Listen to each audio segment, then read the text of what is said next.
Test 1, 2, 3, 4, 5. Test, test, test.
All right, so you got my email? Okay.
Go back.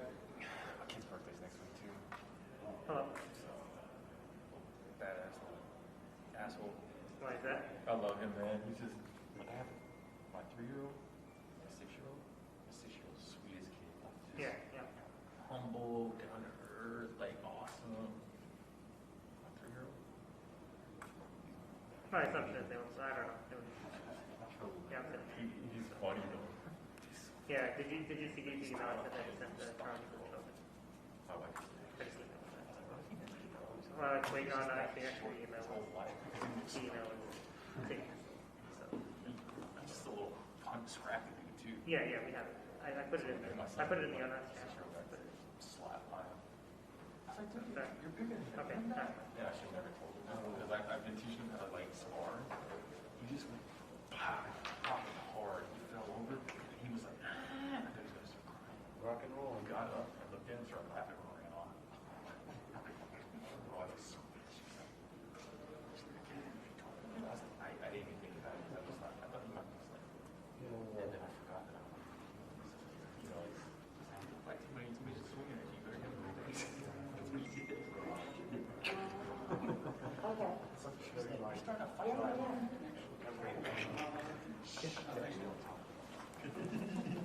That's the rule. Number one.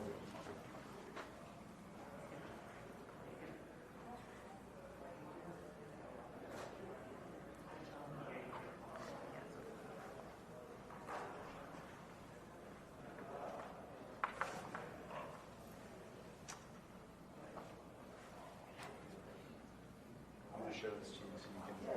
I think this is not you, but. I know, right? Because I want to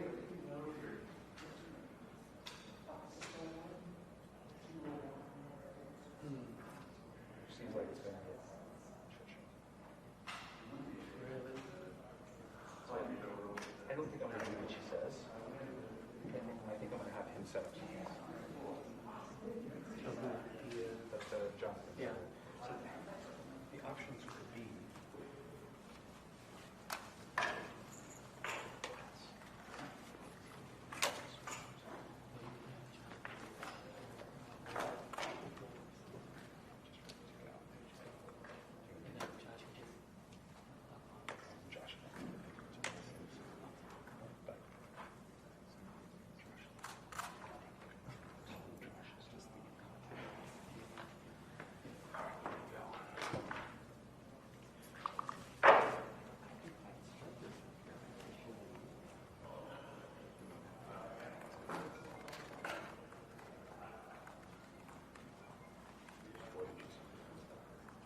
I'm going to figure out we get the other contribute.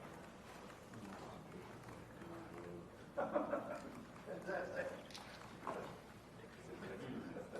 So that's how you do it. When should I come on?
Did you get that email from Friday's practice tonight?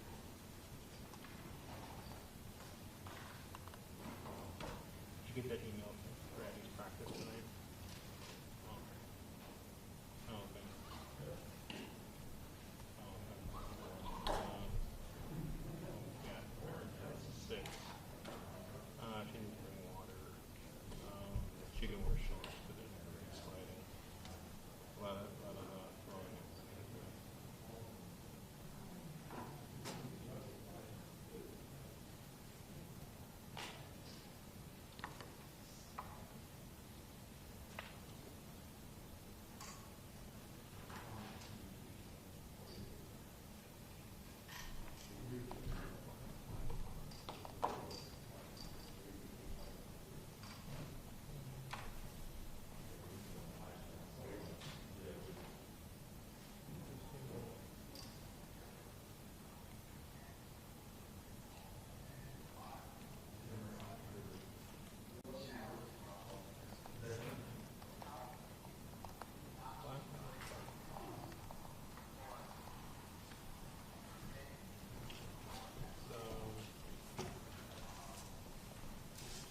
Right off of 13,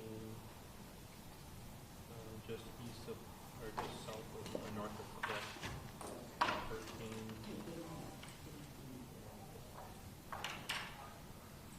You know where Volunteer Drive is? Oh, River Hills Drive. It's right across the street from there. There's baseball fields. Are you guys all set? Does anybody need a mic Yeah. test? Yeah, looks like one.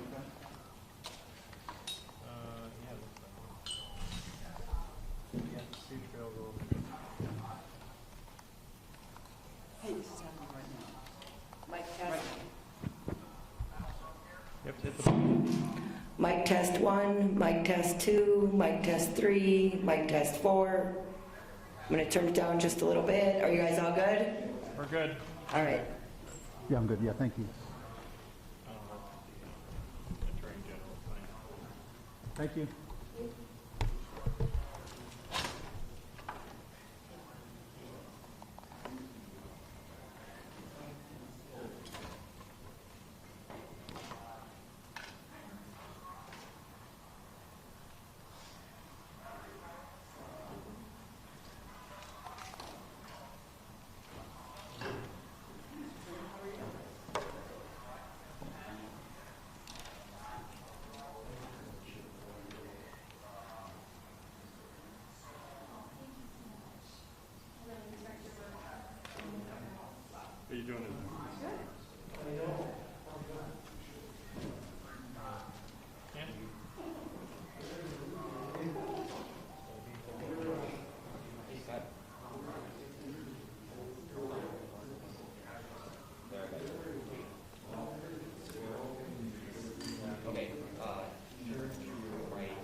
start at 3? Yeah. It is, okay. You got us going, so.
I'm going to go right behind you. You don't have to apologize. You're good.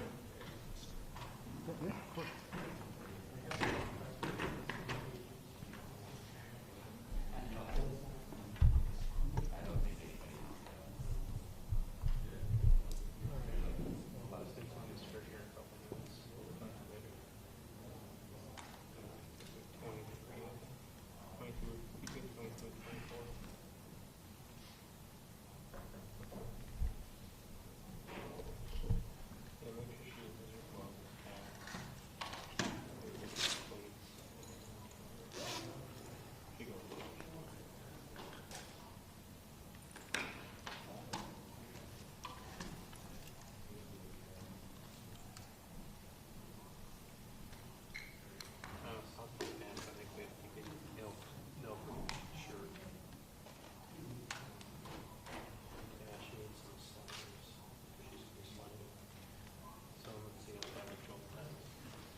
Yep, we can't either.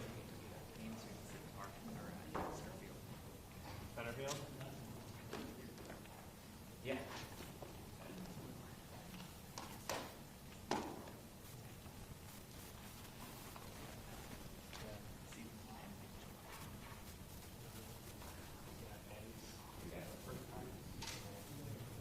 No, we're staying.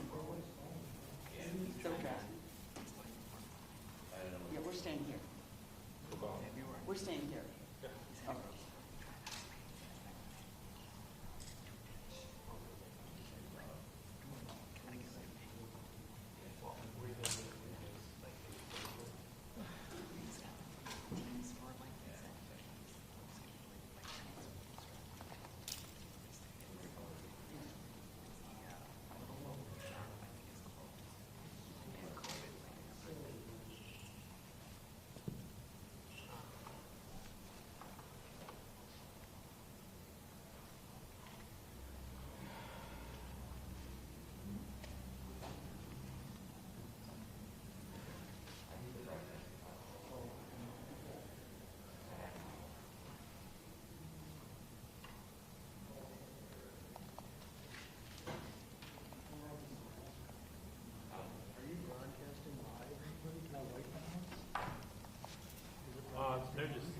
live picture up. I mean, you can, go ahead and do it. Okay.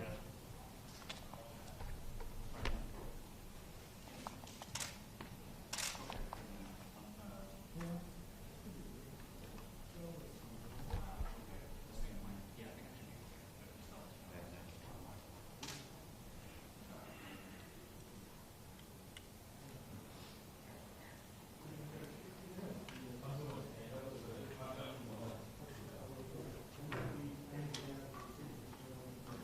Yeah.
check, check. Check, check, check. 1, 2, 3. Check, check, check. 1, 2, 3, 4, 5, 6, 7, 8, 9, 10. Gotta talk louder than that. Check, check, check. 1, 2, 3, 4, 5, 6, 7, 8, 9, 10. Good.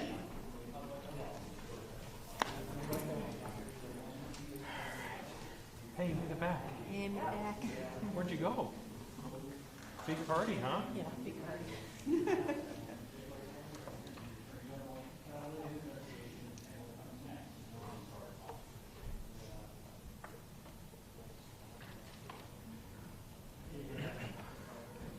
Are you both gonna talk and confuse her? There you go.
Tom, Hauser, Hauser, Hauser. You have a photographer here?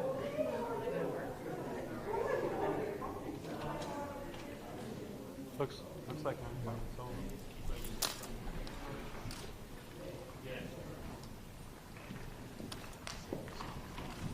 Folks, thanks for being here today. I'm John Stiles with Attorney General Ellison's office. I just want to make clear that Attorney General Ellison will be speaking today and then taking your questions.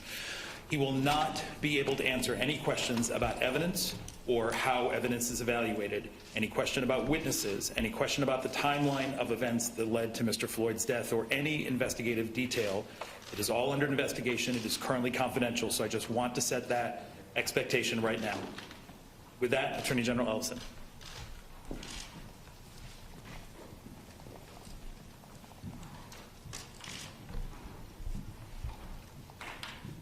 First of all, thank you, ladies and gentlemen of the press.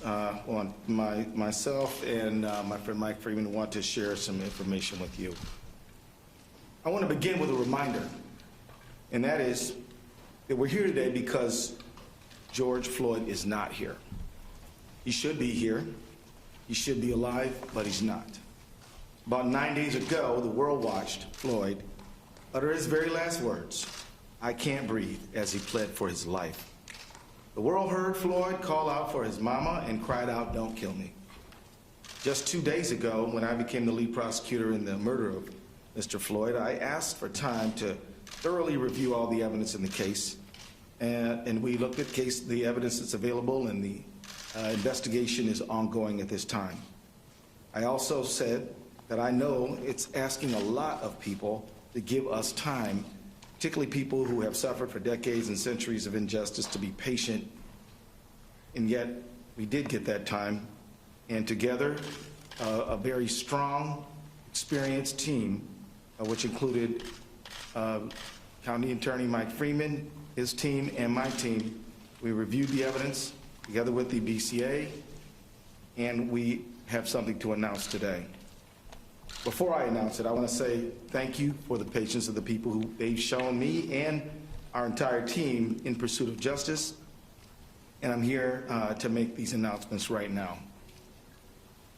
First, today, I filed an amended complaint that charges former Minneapolis police officer Derek Chauvin with murder in the second degree for the death of George Floyd. I believe the evidence available to us now supports the stronger charge of second-degree murder. We've consulted with each other, and we agree. Second, today, arrest warrants were issued for former Minneapolis police officers J.A. King, Thomas Lane, and Tu Tao. Finally, I'd like to announce that today, Hennepin County Attorney Michael Freeman and I filed a complaint that charges police officer King, Lane, and Tao with aiding and abetting murder in the second degree, a felony offense. I strongly believe that these developments are in the interest of justice for Mr. Floyd, his family, our community, and our state. I'm the lead prosecutor in this case. I'll be speaking and addressing the public, but this is absolutely a team effort. We are working together on this case with only one goal: justice for George Floyd. I want to thank first Mr. Hennepin County Attorney Mike Freeman, who has been a true partner in this matter at every step of the way. His experience and insight have been invaluable and will continue to be counted on by the team. I also want to thank County Attorney Freeman's professional staff who have cooperated and worked together with my staff and the investigating officers from the very minute this case started. I also want to thank Superintendent Drew Evans of the Bureau of Criminal Apprehension and his professional staff for the care and speed with which they are conducting this investigation. And I want to thank especially U.S. Attorney Erica McDonald and Special Agent in Charge Rainer Drolskagen, who are conducting a parallel federal color of law investigation. I have heard directly from the leadership of the Department of Justice that there is full support for her leadership in pursuit of her investigation. And as she put it so well, one team, one goal, one mission. I agree 100%. As I said earlier, I thank Mr. Floyd's family. I think, and I can speak for Mr. Freeman and I jointly thank them, along with U.S. Attorney McDonald, we thank the community for their patience in allowing us the time and space we need over these days to lay these charges. As it is so hard to do, I now ask for continued patience. This case continues to be under investigation.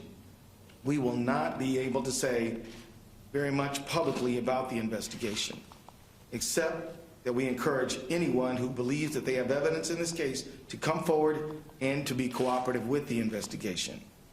As we develop the case for prosecution, which will also not be able, we will not be able to say very much publicly about it, because our job is to seek justice and to obtain a conviction, not to make statements in the press, but to do our talking in court. So I ask for your patience again while we limit our public comments in pursuit of justice. I also ask for your trust that we are pursuing justice by every legal and ethical means available to us. I also want to add a word of caution. The investigation is ongoing. We are following the path of all of the evidence. Wherever it leads, we are investigating as quickly as we can because speed is important. We're also investigating as thoroughly as we can because being complete and thorough is critically important, but it takes time. The reason thoroughness is important is because every single link in the prosecutorial chain must be strong. It needs to be strong because trying this case will not be an easy thing. Winning a conviction will be hard. In fact, County Attorney Freeman is the only prosecutor in the state of Minnesota who has successfully convicted a police officer for murder. And he can tell you that it's hard. I say this not because we doubt our resources or our ability. In fact, we're confident in what we're doing. But history does show that there are clear challenges here, and we are going to be working very hard in relying on each other and our investigative partners and the community to support that endeavor. To the Floyd family, to our beloved community, and to everyone that is watching, I say, George Floyd mattered. He was loved. His family was important. His life had value. And we will seek justice for him and for you, and we will find it. The very fact that we have filed these charges means that we believe in them. But what I do not believe is that one successful prosecution can rectify the hurt and loss that so many people feel. The solution to that pain will be slow and difficult work of constructing justice and fairness in our society. That work is the work of all of us. We don't need to wait for the resolution and investigation of this case to start that work. We need citizens, neighbors, leaders in government and in faith communities, civil and human rights activists to begin rewriting the rules for a just society now. We need new policy and legislation and ways of thinking at the municipal, state, and federal levels. The world of arts and entertainment can use their cultural influence to inspire change that we need. There is a role for all who dream of a justice that we haven't yet experienced. In the final analysis, a protest can shake a tree and can make the fruit ball fall down. But after that fruit is in reach, collecting it and making the jam must follow. The demonstrations and the protests are dramatic and necessary, but building just institutions is more of a slow grind, but equally important. And we have to begin that work as well. We need your energy and we need everyone's help right now. Thank you very much. We'll take a few questions. Yes, ma'am. No one has ever successfully prosecuted a police officer in Minnesota for second-degree murder. Are you concerned at all by going for these tougher charges and the tough charges against the other three officers? You risk acquittals, which acquittals in other cases, notably Rodney King case, which is compared to, have created massive protests and massive rioting and massive demonstrations and massive unrest. We believe we have a duty to charge the charges that fit the facts in this case when we have done so. And so our concern is to put all the energy we can into putting forth the strongest case that we can without fear or favor of anyone or anything. These charges are based on the facts that we have found, and we're going to pursue them. Attorney General, the head of the county attorney, obviously you got the case from him. Was he going to plead this case as a murder-free case? Is that why the state took over? That is what sources are saying. The Hennepin County Attorney did an excellent job by gathering facts and has worked cooperatively with us at every single step of the way. We consulted with each other on these charges. We believe that these are the right charges. Mike Freeman and I we've signed a complaint for these additional charges, and so that's what we're doing. So. Mr. General, John Campbell, CNN, the whole nation, indeed the whole world, has been awaiting some type of announcement from your office. Can you describe the process involved in your deliberation and what impact you think today's decision might have, not just in Minneapolis, but for those across the country watching you right now? Unfortunately, I can't delve into our deliberative process, but what I will tell you generally is we gathered all the facts that we could. We reviewed the criminal statutes. We looked at case law. We consulted with each other, and we arrived at these charges. We believe that they're justified by the facts and the law. And to those who are watching around the country, what does this impact have on them, this decision? The pursuit of justice is always good and right. And I want to signal to them that we hope that they continue to raise the cause of justice, but do it in a peaceful manner. It is their right to express themselves. With that, I will say that they should continue in their own communities to get together to build just police community relationships. We need the faith community to be involved. We need arts and entertainment to help inspire us toward justice. We need everybody. There's a lot more to do than just this case, and we ask people to do that. Mr. Attorney General, can you tell us how long you think this is going to take to actually get this case together? I mean, the public has a lot invested here. Are we talking weeks? Are we talking months? Even a year? You know, I want to thank you for asking that question, because part of my comments were to help set expectations in a realistic light. In order to be thorough, this is going to take months. And I don't know how many, but it is better to make sure that we have a solid case, fully investigated, researched before we go to trial, than to rush it. And so it will take a while, and I can't set a deadline on that. Way in the back. Attorney General, Chris Rackford, the Court of Appeal had asked for a first-degree murder charge as well as their attorney.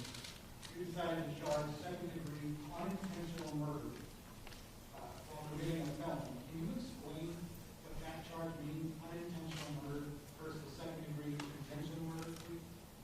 Well, according to Minnesota law, you have to have premeditation and deliberation to charge first-degree murder. Second-degree murder, you have to intend for death to be the result. For second-degree felony murder, you have to intend the felony and then death be the result without necessarily having it be the intent. So that's the state of the law. So is the felony the manslaughter charge in this case? The felony would be we would contend that George Floyd was assaulted, and so that would be the underlying felony. General, would you accept any plea deals in this, or do you expect all four to go to trial? And secondly, when will the body camera footage be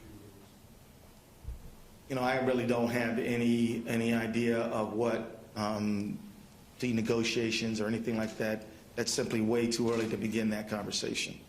At this point, we are preparing to try this case. If something else happens along the way, we'll see. But at this point, we don't have any plans in that direction. And the body camera footage? That is something that I will I don't have anything to report right now. At this time, we're focused on investigating the case. And so I think at this time, I will consult with the BCA and other partners on the case, and we'll come to a conclusion about that. Again, we believe in transparency, but we also believe in a thorough investigation, most importantly. Derek Chauvin. The three officers been taken into custody? I'll allow Mr. Drew Evans to address that issue. Yeah.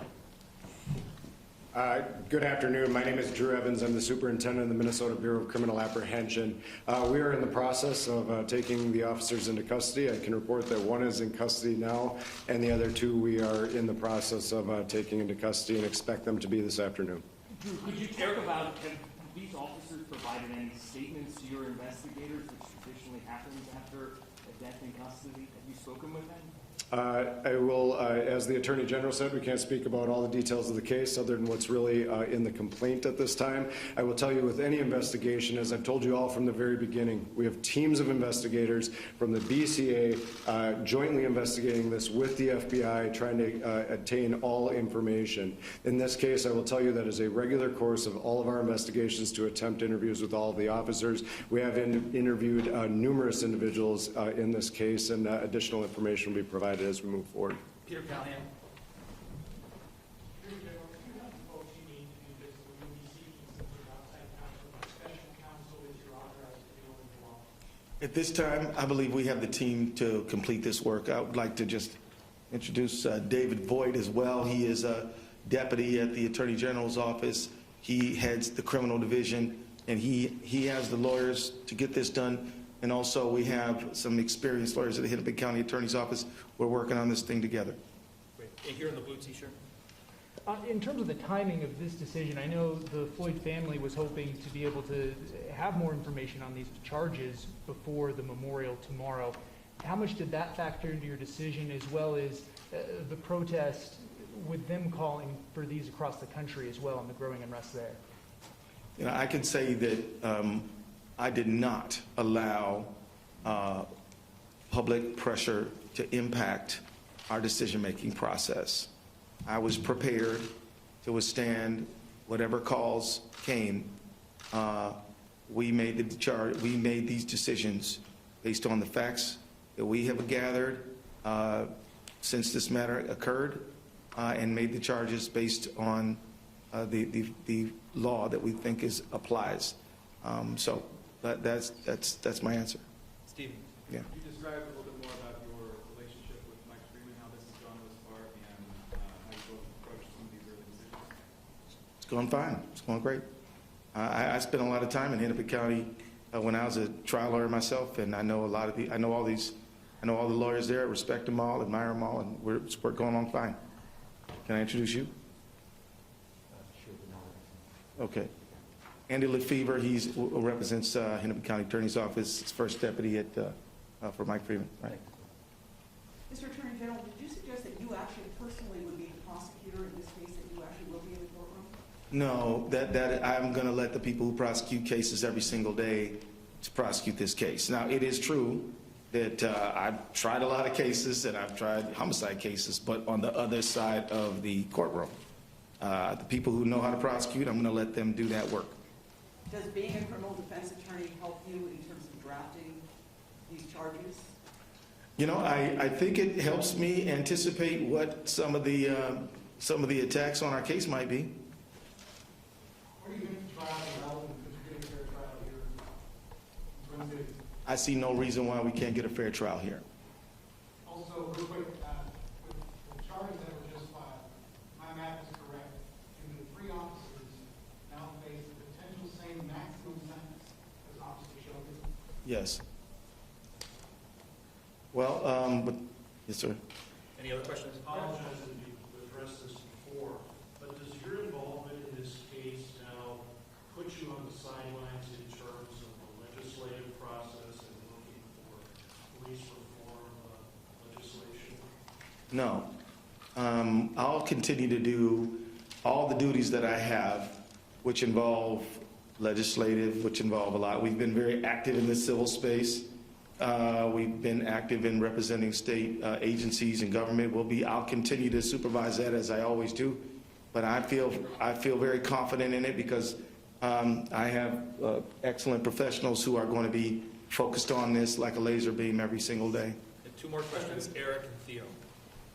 Mr. Attorney General, could you just take us into that room when the decision was made for you personally, for this case to file these charges, the moment you had personally? I feel a tremendous sense of weight. I feel this is a very serious moment. I can honestly tell you I take no joy in this, but I do feel a tremendous sense of duty and responsibility. Are the three other cops, are they going to be at Oak Park Heights in max security, or are they going to be put somewhere? I don't know the answer to that question, maybe. I would just answer that in terms of that is left up to the various sheriffs that we work with on this. They make, as Commissioner Schnell noted the other day, security decisions in the best place for everybody in light of everything that's going on right now in the Twin Cities. Are they going to be moved to state prison now or kept in county jail? Again, those are decisions based on the analysis of the sheriff, and they work closely with the Department of Corrections to make sure that they have everybody in their custody where they should be based on safety assessments. Thank you, everybody. You'll have a release later today. Thank you all very much. Mr. Attorney General, can you give us a little message for the protesters who have been calling for first-degree murder charges that may be disappointed with this development? What would you say to them? I will say to them that I pledge and I promise to hold everyone accountable for the behavior that we can prove in a court, and that if I don't charge it, it means that we did not have the facts to do that. So I'll simply say that as the people who are legal professionals, professional prosecutors, we are taking our duty seriously, and we are working with the people who gather the facts, and we have done the work that we believe is possible, ethical, and right. Because there's a lack of trust there with those professionals and them doing their work, which is why a lot of this has come about. Yeah, well, I mean, look, let me be honest here. I mean, our country has under-prosecuted these matters in Minnesota and throughout the country. And so I think the trust is a result of historically not holding people who are public guardians accountable for their behavior in situations where we should have. So that, I think, is the origin of the trust problem. But we can't control the past. All we can do is take the case that we have in front of us right now and do our good faith best to bring justice to this situation, and we will. Thank you.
That's